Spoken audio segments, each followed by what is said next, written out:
6:8 வாசிங்க. வெளிப்படுத்தல் 6:8.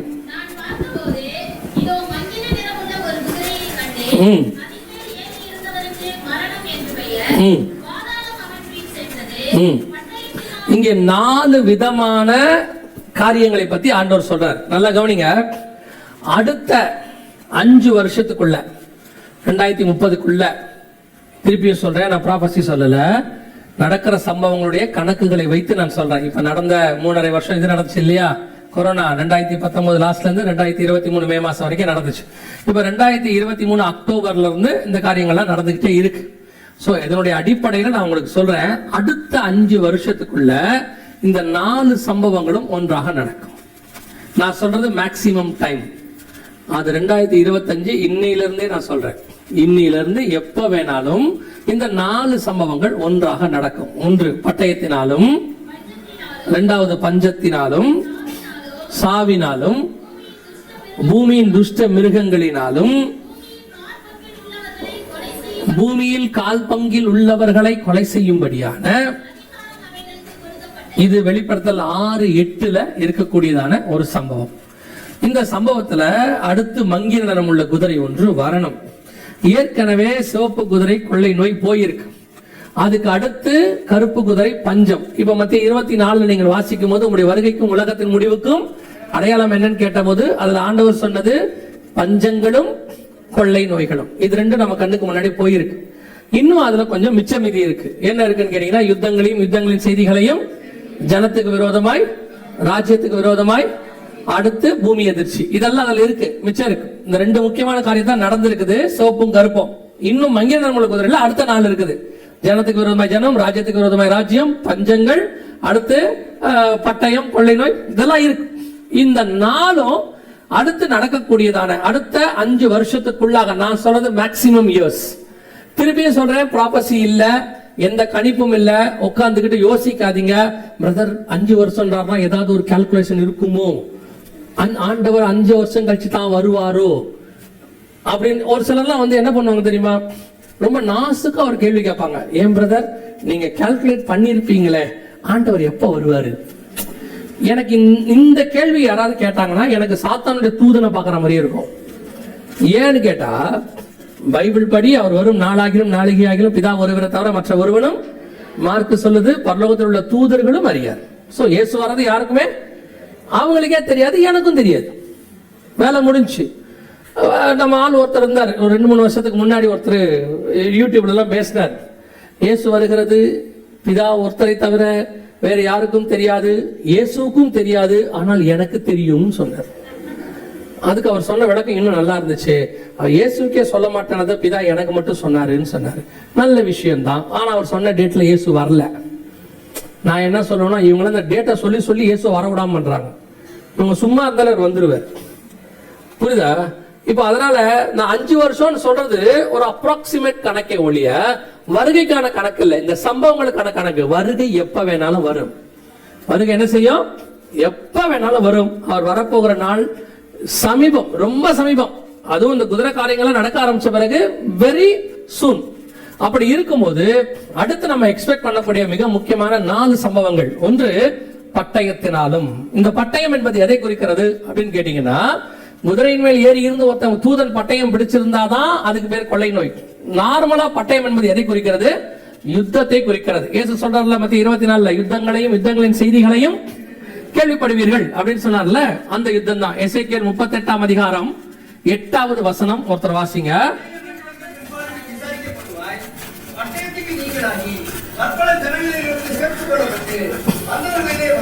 வந்தவர்களின் தேசத்தின் கடைசி வருஷங்களிலே நீ வருவாய். கடைசி வருஷங்களிலே நீ வருவாய். அதான் ரொம்ப முக்கியம். எப்ப வருவாய்? கடைசி வருஷங்களிலே வருவாய். எங்க வருவாய்? வாசிங்க, அப்படியே தொடர்ந்து வாசிங்க.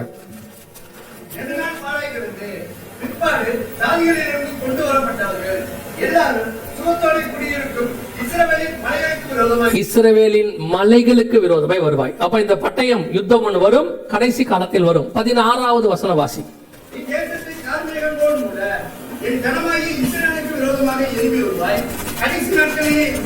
இதுதான் அந்த பட்டயம் கடைசி நாட்களில் சம்பவிக்கும். எங்க சம்பவிக்கும்? இஸ்ரவேலின் மலைகளுக்கு விரோதமாய் வருவாய். 39ஆம் அதிகாரம் 2ஆம் வசன வாசி.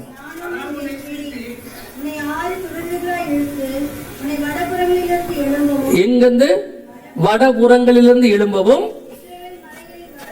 இஸ்ரவேலின், அப்ப வசனம் ஒரு தடவைக்கு 2 தடவை இருக்கு. இஸ்ரவேல் மலைக்கு விரோதமா சண்டை ஆரம்பிக்கும். இந்த சண்டை தான் 2023 அக்டோபர் மாசம் 7ஆம் தேதி ஆரம்பிச்சிச்சு. நல்லா கவனிங்க, இந்த சண்டை 2023 அக்டோபர் 7 ஆரம்பிச்சிச்சு. அந்த சண்டைக்கு பேர் தான் அலக்சா. இது இருக்கு பாருங்க, இதான் இஸ்ரவேலின் வடபுறத்திலிருந்து எழுப்பினது. இது அந்த சண்டைக்கானது 2023 அக்டோபர் மாசம் 7ஆம் தேதி. எதுக்காக ஆரம்பிச்சதுன்னு கேட்டீங்கன்னா, இந்த மலைக்காக ஆரம்பிச்சிச்சு. இந்த மலைக்காக ஆரம்பிச்சிச்சு. இந்த மலை எங்களுக்கு வேணும்னு சொன்னாங்க. இந்த சண்டை தான் இந்த 2026ல மிகப்பெரிய சண்டையாய் மாற நிறைய வாய்ப்பு இருக்கிறது. எப்படி சொல்றீங்க அப்படின்னு கேட்டீங்கன்னு சொன்னா, இப்ப இஸ்ரவேல் கிட்ட இருந்து 2 முக்கியமான காரியத்தை கேட்கிறாங்க ஐநா சபையில இருந்து. ஒன்னு இந்த இடத்தை கேட்கிறாங்க, இன்னொன்னு கோலன் ஹைட்ஸ் இன்னொரு மலை இருக்கு. 2 மலையை கேட்கிறாங்க. இஸ்ரேல் அதை தரமாட்டேன்னு சொல்லிட்டான், அவன் தர போறது இல்ல. சோ இப்ப அவங்கிட்ட இருந்து அதை கட்டாயமா வாங்குகிற முயற்சி ஒண்ணு நடக்கும், அல்லது இஸ்ரவேலுக்குள்ள ஒரு யுத்தம் ஒன்று ஆரம்பிக்கும். இந்த யுத்தம் தான் மிக முக்கியமான ஒரு யுத்தம். நல்லா கவனிச்சு கொள்ளுங்க. இதுதான் 2026ல இருந்து எப்ப வேணாலும் தொடங்கக்கூடியதான யுத்தம். இப்போ நான் சொல்றது இந்த நாள்ல, நேத்து இன்னையில உள்ள செய்தியை சொல்றேன்.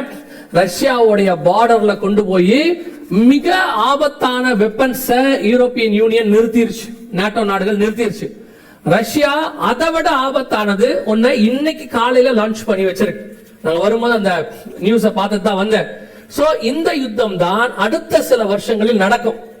இதுதான் அந்த வேதத்தை சொல்லக்கூடிய பட்டயம். எசேக்கியேல் 38:39 கர்த்தர் சொன்ன துல்லியமான தீர்க்க தரிசனம் நிறைவேற தொடங்கிடுச்சு. we are on the way. இது தொடங்கி உங்க கணக்கு நீங்க பாத்துக்கோங்களேன். 2023 அக்டோபர்னு வச்சுக்கோங்களேன். 2023 அக்டோபர், 24 அக்டோபர், 25 அக்டோபர், 3 வருஷத்துக்கு மேல ஆகுது. ஆண்டவர் சொல்லி அந்த யுத்தம் ஆரம்பிக்குது. முதலாம் உலக யுத்தம் 4 வருஷம், 2ஆம் உலக யுத்தம் 8 வருஷம், இப்ப இது 3வது வருஷத்துக்குள்ள போய்கொண்டே இருக்கிறது. சோ இது உச்சத்த நியூக்ளியர் வாராக மாறும். எசேக்கியேல் 38லயும் அது சொல்லப்பட்டிருக்கிறது.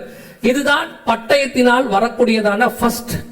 இந்த யுத்தமானது அடுத்த சில வருஷங்கள் நடக்கும் பொழுது, இதைத்தான் ஆரம்பத்துல நான் உங்களுக்கு சொன்னேன். ஆல்பர்ட் ஐன்ஸ்டீன் சொன்னதாக இருக்கட்டும், யார் சொன்னதாக இருக்கட்டும், மிக மோசமான யுத்தம் நம்முடைய தலைமுறையில், நம்ம ஜெனரேஷன்ல நாம் பார்க்க போகிறோம். இதுல என்ன பெரிய விஷயம் கேட்டீங்கன்னா, இன்னும் இந்த யுத்தத்துக்கு உலகத்தில் உள்ள எந்த மக்களும் ப்ரிப்பேர் ஆகல. ப்ரிப்பேர் ஆகலன்னா என்னங்க, யுத்தத்துக்கு எப்படி ப்ரிப்பேர் ஆகிறது அப்படின்னு கேட்டா, இந்த நியூக்ளியர் வார இது வரைக்கும் அதோட ரிசல்ட் எப்படி இருக்கும்னு யாருக்குமே தெரியாது. ஏன்னா அப்படி ஒரு யுத்தம் என்ன செய்யல, வரவே இல்லை. முதல் யுத்தத்துல தான் ஃபர்ஸ்ட் ஃபிளைட் யூஸ் பண்றாங்க. அது வரைக்கும் அந்த யுத்தத்தை ஃபிளைட்டை ஜனங்க பார்த்ததுல யுத்தத்துல. சோ ஜனங்க பிரமிச்சிட்டாங்க, ஸ்தம்பிச்சிட்டாங்க, என்ன பண்றதுன்னு தெரியாம. 2ஆம் உலக யுத்தத்துல தான் அணுகுண்டு யூஸ் பண்ணப்படுது, ஹிரோஷிமா நாகாசாக்கில. அது வரைக்கும் அப்படி ஒரு அணுகுண்டை யாருமே என்ன செய்யல, பார்க்கல. அதோட யுத்தமே ஸ்டாப் ஆயிடுச்சு 1943ல. இப்போ வர்றது அதை விட 20,000 மடங்கு சக்தி வாய்ந்த குண்டுகளும் மோசமான காரியங்களும் நடக்க போதாம். அதனால உலக மக்களுக்கு இது எப்படி இருக்கும், இதோட முடிவு எப்படி இருக்கும், அதனால ஏற்படக்கூடிய விளைவு என்ன, காத்துல போய் அந்த நியூக்ளியர் துகள்கள் கலந்தா என்ன ஆகும், சுவாசிக்கிறவங்களுக்கு என்ன ஆகும், யாருக்குமே தெரியாது. இதான் ஃபர்ஸ்ட் டைம் வேர்ல்டு பார்க்க போகுது. ஆனா ஆண்டவர் உங்களுக்கு எனக்கு கொடுக்கிற வார்த்தை என்னன்னா, மத்தேயு 24:6 சொல்றாரு, யுத்தங்களையும் யுத்தங்களின் செய்திகளையும் கேள்விப்படுவீர்கள், கலங்காதபடி எச்சரிக்கையாயிருங்க. இதுதான் நீங்கள் நானும் செய்ய வேண்டிய ஃபர்ஸ்ட் பாயிண்ட். கலங்காதபடி எச்சரிக்கையாருங்கள். இப்ப இவ்வளவு விஷயத்த சொல்லிட்டீங்க, எப்படி கலங்காம இருக்கிறது அப்படின்னா, இதே தான் கொரோனாவுக்கும் சொல்றோம். கொரோனா வந்த போது அவர் யூஸ் பண்ண மெயின் டூல், ஜனங்களை யூஸ் பண்ண மெயின் டூல் என்னன்னா பயம். ஜனங்களை என்ன பண்ணாங்க, பயமுறுத்தினாங்க. நம்ம எல்லாரும் அறிந்திருக்கிறபடி பயம் ஒரு பாவம். 21ஆம் அதிகாரம் வெளிப்படுத்த விசேஷத்துல இருக்குது. நரகத்துக்கு போறவங்க லிஸ்ட்ல ஃபர்ஸ்ட் யார் இருக்கிறா, பயம். மனுஷனுக்குள்ள வந்த முதல் செட் ஆஃப் பாவம் ஏதேனுக்குள்ள, அது எது ஃபர்ஸ்ட் வந்துச்சுன்னா, தேவரீர் தோட்டத்தில் உலாவுகிற சத்தத்தை கேட்டு பயந்து விருட்சங்களுக்குள்ளே ஒளிந்து கொண்டேன். சோ பயம் என்பது இதைத்தான் பிசாசு யூஸ் பண்ணோம். யோபு சொல்றாருல்ல, நான் பயந்தது எனக்கு நேரிட்டது. அதுதான் அவங்க யூஸ் பண்ண ஃபர்ஸ்ட் ஆயுதம் கொரோனால. உங்களுக்கு தெரியுமா, கொரோனால பாதிக்கப்பட்டு இறந்தது நிறைய, பயந்து செத்ததும் நிறைய. ஸ்ட்ரெஸ், டிப்ரெஷன், ஓசிடி வந்துருமா வந்துருமா வந்துருமா நிறைய. உங்களுக்கு தெரியும், ரொம்ப பயந்தா மூச்சு வாங்கணும்ல. கொரோனாவுடைய பிரச்சனையே ரெஸ்பிரேட்டரி ப்ராப்ளம் தானே. நிறைய பேருக்குள்ள அந்த பயமே மரணத்தை கொண்டு வந்துச்சு. ஆண்டவர் திருப்பி திருப்பி சொல்றாரு, உன் பக்கத்தில் 1000 பேர் விழுந்தாலும் உன் வலது பக்கத்தில் 10,000 பேர் விழுந்தாலும் அது உன்னை அணுகாது. எல்லாம் தெரியும், இதெல்லாம் நமக்கு தெரியாமலாம் இல்ல. வசனம் நல்லா தெரியும். வாக்குத்தத்தம் வீடு ஃபுல்லா மாட்டியிருப்போம். வீட்டு வாசல்ல நானே உன் பரிகாரியாகிய கர்த்தர் இயேசுவின் ரத்தம் ஜெயம்ல ஆரம்பிச்சு டைனிங் டேபிள்ல உன் அப்பத்தையும் தண்ணீரையும் ஆசீர்வதிப்பாரக்கன்னு ஒட்டி இல்லையா. அதுக்கப்புறம் பெட்ரூம்ல ஆபத்து காலத்தில் என்னை நோக்கி கூப்பிடு, அப்போ நான் உன்னை. அதை ஏன் பெட்ரூம்ல வச்சிருக்கான்னு இன்னும் எனக்கு புரியல. வாசல்ல இயேசுவின் ரத்தம் ஜெயம்னு வச்சா நியாயம், பிசாசு உள்ள வராது. அப்புறம் டைனிங் ஹால்ல வந்து உன் அப்பத்தையும் தண்ணீரையும் ஆசீர்வதிப்பாரு, நியாயம், அங்க உட்காந்து சாப்பிடுறோம். ஏன் பெட்ரூம்ல ஆபத்து காலத்தில் என்ன நோக்கி கூப்பிடுன்னு எனக்கு இன்னும் புரியல. அது என்னவா இருக்குமோ அவர்களுக்கே தெரிஞ்ச ரகசியம். கவனிச்சுக்கொள்ளுங்க, இவ்வளோ வசனத்தை எல்லா பக்கமும் ஒட்டி வீடு முழுக்க வசனம், கேலண்டர்ல வசனம், எங்க வேணா எடுத்து பாருங்க, வண்டியில முன்னாடி வசனம் பின்னாடி வசனம் எல்லாம் ஒட்டி இருக்கு. எந்த வசனமாவது உள்ள போச்சா? ஏதாவது இருக்கா? பயப்படாதேன்ற வார்த்தை உங்களுக்கு என்னைக்காவது மைண்ட்ல ஏறிச்சா? ஏறவே ஏறாது. ஆனா கொரோனால மனுஷனுடைய பாதிப்புக்கு மிக முக்கியமாக வந்தது பயம். இப்ப ஆண்டவர் திருப்பி சொல்றாரு, கலங்காதபடி எச்சரிக்கையாயிருங்கள், பயப்படாதபடி எச்சரிக்கையாயிருங்கள். இது எல்லாம் வரும். அதனாலதான் திருப்பி ஆண்டவர் எங்களுக்கு சொல்லி கொடுத்த ஒரு, இப்ப இந்த 2 வருஷமா அதை தான் போதிக்கிறோம். என்னன்னா, சபையில் கேட்க வேண்டிய வார்த்தை என்னன்னா விசுவாச வார்த்தை. எந்த விசுவாச வார்த்தை? எகிப்தின் மேல் வந்த வாதையை உன்மேல் வர பண்ணேன். அதுதான் உங்களுக்கு தெரியணும். இதுக்கு நடுவுல கர்த்தர் என்னை காப்பாற்றுவார். அது செங்கடலா இருக்கட்டும், கர்த்தர் எனக்கு வழி ஏற்படுத்துவார். அது அக்கினியாக இருக்கட்டும், அது நடுவுல கர்த்தர் என்னோட கூட இருப்பார். இப்ப இதெல்லாம் உங்களுக்கு சண்டே கிளாஸ் பிள்ளைகளை விட நீங்க அதை கதை கேட்கிற மாதிரி தான் கேக்குறீங்க. உங்களுக்கு இருதயத்துக்குள்ள அது போல கதை. சாத்ராக் மேஷாக் ஆபேத்நேகோ நெருப்புல, நல்ல கதை இல்ல அது. அவங்க சொல்லும் போது என்ன சொல்றான்? கதை. அது கதை இல்ல, சம்பவம். அது என்ன சம்பவம்? எதுக்கு எழுதி வச்சது தெரியுமா? அப்படி ஒரு சூழ்நிலையில் நீங்களும் நானும் போவோமானால் 4வது நபராய் கர்த்தர் வந்து பாதுகாத்தது போல உங்களையும் என்னையும் அவர் பாதுகாக்க வல்லமை உள்ளவராக இருக்கிறார். அதுக்கு தான் ஆண்டவர் எழுதி வச்சார். அது மட்டும் இல்ல, பைபிள்ல ஏன் இவ்வளவு எல்லாருடைய பிரச்சனையும் இருக்கு? பைபிள்ல நீங்க ஆதியாகமத்துல எடுத்துக்கோங்க, அதுல இருந்து வெளிப்படுத்துற விசேஷம் வரைக்கும் எடுத்துக்கோங்க.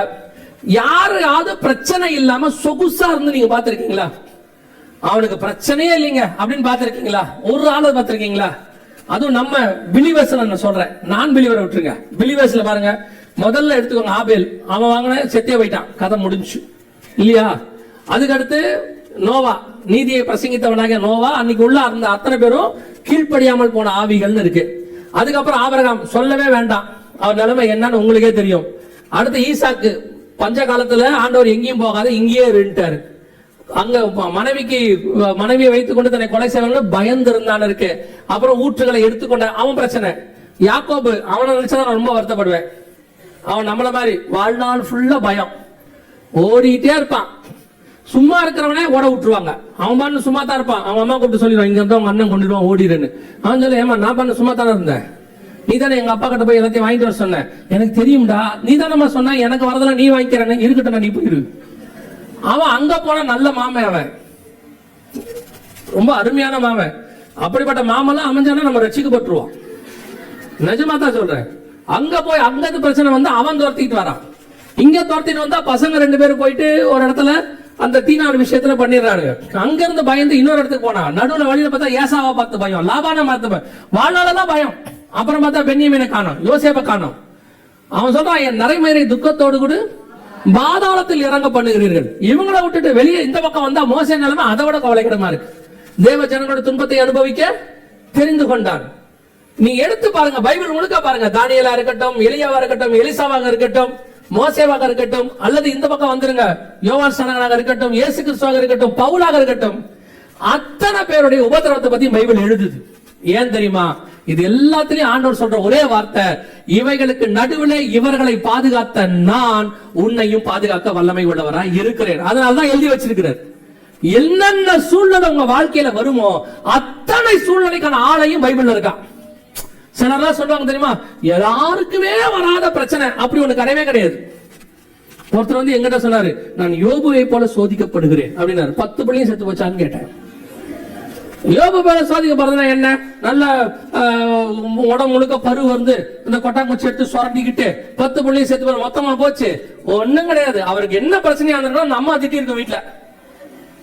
அந்த அம்மா வந்து சொல்லிருக்கோம், தேவனை துஷித்து ஜீவனை விடுன்ற மாதிரி கொஞ்சம் அந்த அம்மா கேவலமா ஏதோ சொல்லியிருக்கும் போல. உடனே அந்த சொல்லிட்டாரு எங்கிட்ட, யோபுவை போல நான் சோதிக்கப்படுகிறேன். ஒருத்தர் வந்து எங்கிட்ட சொன்னார், இயேசுநாதருக்கே வராத பிரச்சனை எனக்கு வந்துருச்சுன்னாரு. எனக்கு அது இன்னும் ஆச்சரியமா இருந்துச்சு. ஏன்னா பைபிள்ல சொல்லியிருக்கு, அவர் தாமே நம்மை போல எல்லா விதத்திலும் சோதிக்க. அப்படின்னா ஏன் பிரச்சனை உனக்கு என்ன? இல்ல எங்க அம்மாவும் எங்க ஒய்ஃபும் சண்டை போட்டுக்கிறாங்க, மாமியார் மருமக பிரச்சனை, நியாயமான விஷயம். இயேசுநாதருக்கே வராத பிரச்சனை இல்ல இல்லையா?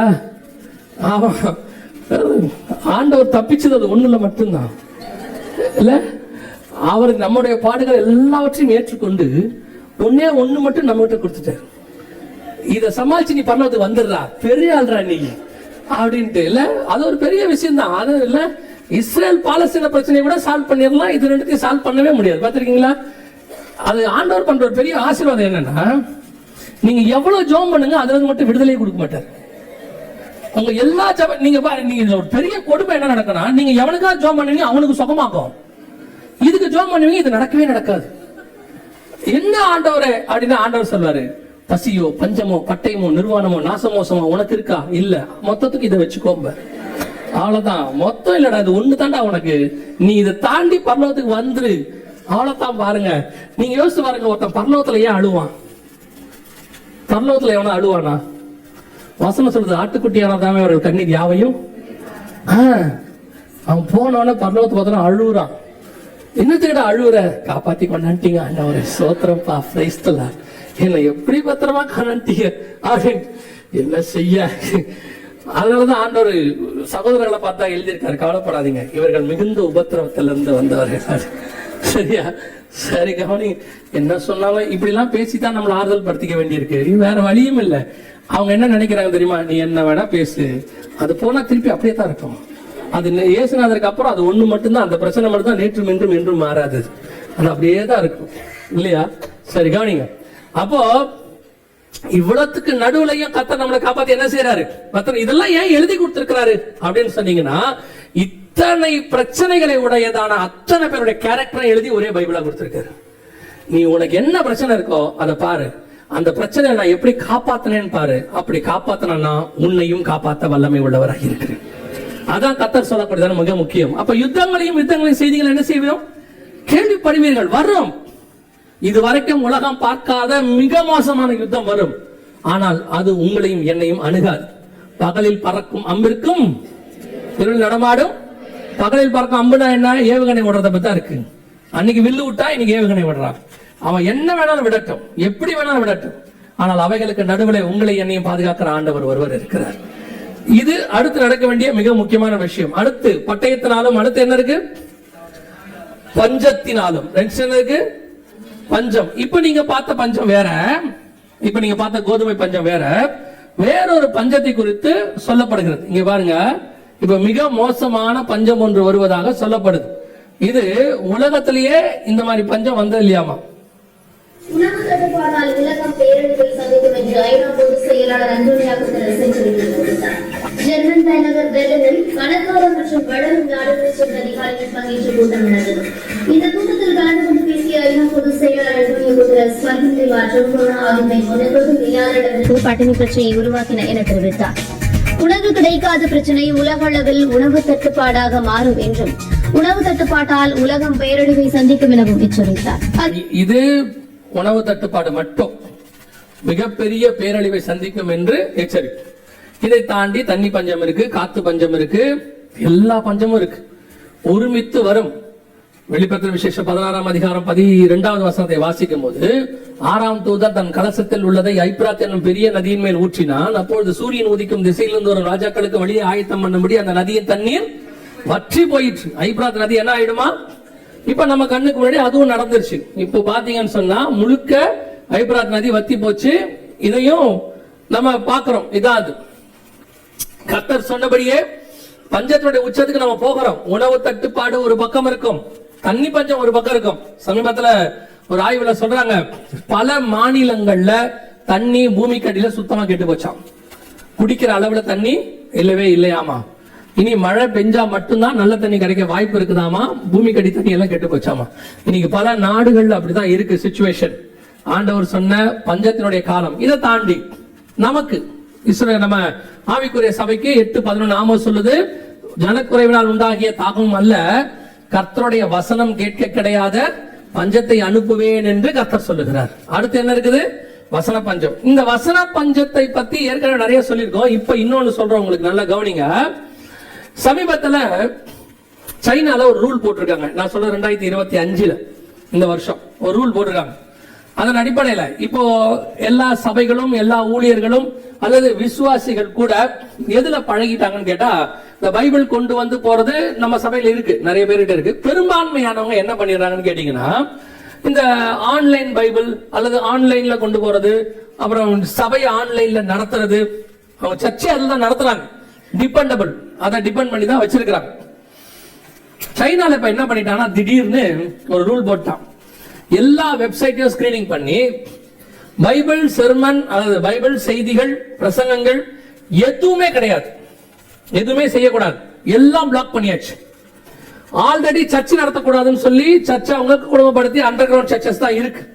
இப்போ ஆன்லைன்ல இருக்கிறது எல்லாத்தையும் தடை பண்ணிட்டாங்க. அதுக்கு அவன் ஒரு காரணம் சொல்றான், நீங்க ஆன்லைன்ல அப்படி பண்றீங்க இப்படி பண்றீங்க அப்படின்னு சொல்லிட்டு போட்டாச்சு. இன்னும் சில நாடுகள்ல ஆன்லைன்ல பேசுறது கூட ரெஸ்ட்ரிக்ஷன் வச்சிருக்காங்க. இப்படித்தான் பேசணும், மிராக்கிள்ஸ் பத்தி பேசக்கூடாது, இயேசு அற்புதம் செய்தார்னு சொல்லக்கூடாது, இயேசுவின் போதனைகள் மட்டும்தான் செய்யணும், அவர் செய்த அற்புதத்தை சொல்லக்கூடாது, ஜனங்களை நீங்க வந்து மிஸ்கைட் பண்றீங்க. இப்படி ஒரு குரூப். நீங்க எந்த ஆன்லைனை நம்புறீங்களோ அந்த ஆன்லைன்ல வசனம் கிடைக்காத காலம் ஒன்று வருகிறது. திருப்பியும் சொல்றேன், இன்னைக்கு சபைகளுடைய விஷயம் என்னன்னா, கொரோனா வந்த பிறகு இனிமேட்டு லாக்டவுன் வந்தா பிரச்சனை இல்லை, பாத்துக்கலாம், நம்ம எப்படியாவது ஆன்லைன்ல என்ன கிடைக்கும், வசனம் கிடைக்கும், செய்தி கிடைக்கும் அப்படின்னு சொல்லி அவங்க என்ன நினைக்கிறாங்க, ஒரு யோசனை பண்றாங்க. திருப்பியும் சொல்றேன், ஆன்லைன்லயும் கிடைக்காது, ஆன்லைன்லயும் வசனம் கிடைக்காது. நான் ஒரு 10 வருஷமாவே சொல்றேன், உங்க வீடுகள்ல நீங்க சேர்த்து வைக்கிற சொத்துக்கு பதிலாக ஒவ்வொருத்தரும் குறைஞ்சபட்சம் நல்ல பைபிள், அது என்னங்க நல்ல பைபிள்னு கேக்குறீங்களா? நிறைய பைபிள்ல இப்ப வசனம் இல்ல, நிறைய வசனத்தை ரிமூவ் பண்ணிட்டாங்க, மாறி இருக்குது. கரெக்ட் வெர்ஷன்ல உள்ள பைபிளை ஒரு 5 பைபிள் 10 பைபிளாவது வாங்கி வைங்க, ஒவ்வொருத்தரும் வாங்கி வைங்க, பைபிளை வாங்கி வீட்டுல வைங்க. ஏன்னா வசனம் கிடைக்காத காலம் ஒன்று வருகிறது. ஆன்லைன்லயும் கிடைக்காது, ஆன்லைன்ல கிடைக்கிறது கூட ஒழுங்கா இருக்காது, சரியா எல்லா வசனம் இருக்குமா தெரியாது. Printed version is always printed, அதை நீங்க மாத்த முடியாது. அதுலயும் கரெக்ட் வெர்ஷன், சரியா இருக்கிற வெர்ஷனை வாங்கிடுங்க. ஒவ்வொருத்தரும் 5 வாங்கி வைங்க, இல்ல 10 மிஞ்சி போச்சுன்னா ஒரு 1000 ரூபாய் 2000 ரூபாய் வரப்போகுது, வாங்கி வைங்க. வச்சீங்கன்னா நாளைக்கு உங்களுக்கோ அல்லது உங்கள் சந்ததிகளுக்கோ அது பிரயோஜனப்படும். நாளைக்கு நீங்க கொடுக்கணும்னு நினைச்சா கூட பைபிள் இருக்காது. ஏன்னா நம்ம பிள்ளைகள் எல்லாம் இப்ப ஆன்லைன்ல பழக்கப்பட்டுருச்சு. நம்மள அவன் சபைக்கு வரும்போதே போன்ல தான் வரான், பைபிள் தூக்கிட்டு வர வெக்கப்படுறான். நாளைக்கு அவனுக்கு பைபிள்னு போய் பார்க்கும்போது ஒரு தப்பான பைபிள் தான் இருக்கும், நிறைய வசனம் இல்லாத பைபிள் இருக்கும், வசனம் மாற்றப்பட்ட பைபிள் இருக்கும். தமிழ்ல ஒரு வெர்ஷன் வந்திருக்கு புதுசா. அந்த வெர்ஷன்ல அவன் என்ன போட்டிருக்காங்கன்னா, அவருக்காக ஒரு ஆட்டுக்குட்டி அடிக்கப்பட்டதுன்னு இருக்குல்ல, ஆட்டுக்குட்டிக்கு பதிலாக கால்நடை அடிக்கப்படுதுன்னு போட்டிருக்கு. கால்நடை என்னன்னு கேட்டா, சில நாடுகள்ல ஆட்டுக்குட்டி இல்லையாமா, அங்க இருக்கிறவங்களுக்கு ஆட்டுக்குட்டினா என்னன்னு தெரியாதாமா. சோ கால்நடைங்கிறது காமன் வேர்ட், கால்நடைங்கிறது ஒரு காமன் வேர்ட். அப்படி போட்டுட்டீங்கன்னா எல்லாருக்கும் புரியும். ஆட்டுக்குட்டிக்கு பின்னாடி இருக்கிற ஸ்பிரிச்சுவாலிட்டி அவங்களுக்கு என்ன தெரியல. ஆட்டுக்குட்டிங்கிறது யாரை குறிக்குது? இயேசு கிறிஸ்துவோட பலியை குறிக்குது. இந்த மாதிரி பிசாசு காலங்களையும் நியமங்களையும் அவருடைய பிரமாணங்களையும் மாத்துவான் இருக்கு இல்லையா? தானியேல் 7:25 நினைக்கிறேன் இருக்கு இல்லையா? அந்த காரியம் இப்ப நடக்குது கண்களுக்கு முன்பாக. வசனங்கள் மாற்றப்படுது, அப்படியே ஆல்டர்னேட் வேர்ட்ஸ் போடப்படுகிறது. அதுக்கு நீங்க இப்பவே ஒரு 5 பைபிள் 10 பைபிள் அதை வந்து ஒரு வேலையாக அல்லது ஒரு சொத்தாக வாங்கி பேக் பண்ணி பத்திரமா வைங்க. நீங்க படிக்கிற பைபிள் இல்லாம சொல்றேன், அது என்னைக்கோ யாருக்கோ கண்டிப்பா யூஸ் ஆகும். அது ஒரு நாள் பைபிள் இல்லாதவங்களுக்கு கண்டிப்பா என்ன செய்யும், நல்ல பைபிள் கிடைக்காது, அப்ப அது யூஸ் ஆகும். வசன பஞ்ச காலம் எல்லா பக்கமும் வருது. இது ஒரு பக்கம். இன்னொரு பக்கம் ஆன்லைன்ல வசனத்தை தப்பா போதிக்கிறது அல்லது வசனத்தை உங்களை விட்டு திருப்புறது, சத்தியத்தை விட்டு திருப்புறது, இது அதிகமாயிருச்சு. தயவு செய்து விசுவாசிகளுக்கு சொல்லுகிறேன், எல்லா வகையான பஞ்சம் வெளியே இருக்கு, அடையாளம். அது நமக்கு தெரியும். சாப்பாட்டு பஞ்சம், தண்ணி பஞ்சம், காத்து பஞ்சம் அதெல்லாம் இருக்கு. அதையும் தாண்டி வசன பஞ்சம் ஒண்ணு இருக்கு. அது நமக்குள்ள நமக்குள்ளனா இப்போ உலகத்துக்குள்ள அதிகப்படியா இருக்கு. உபதேசத்தினுடைய கள்ள உபதேசத்தினுடைய உச்சத்துக்கு பூமி போயிருச்சு. நீங்க நினைச்சே பார்க்க முடியாத அளவுக்கு கள்ள உபதேசத்துல இருக்கு.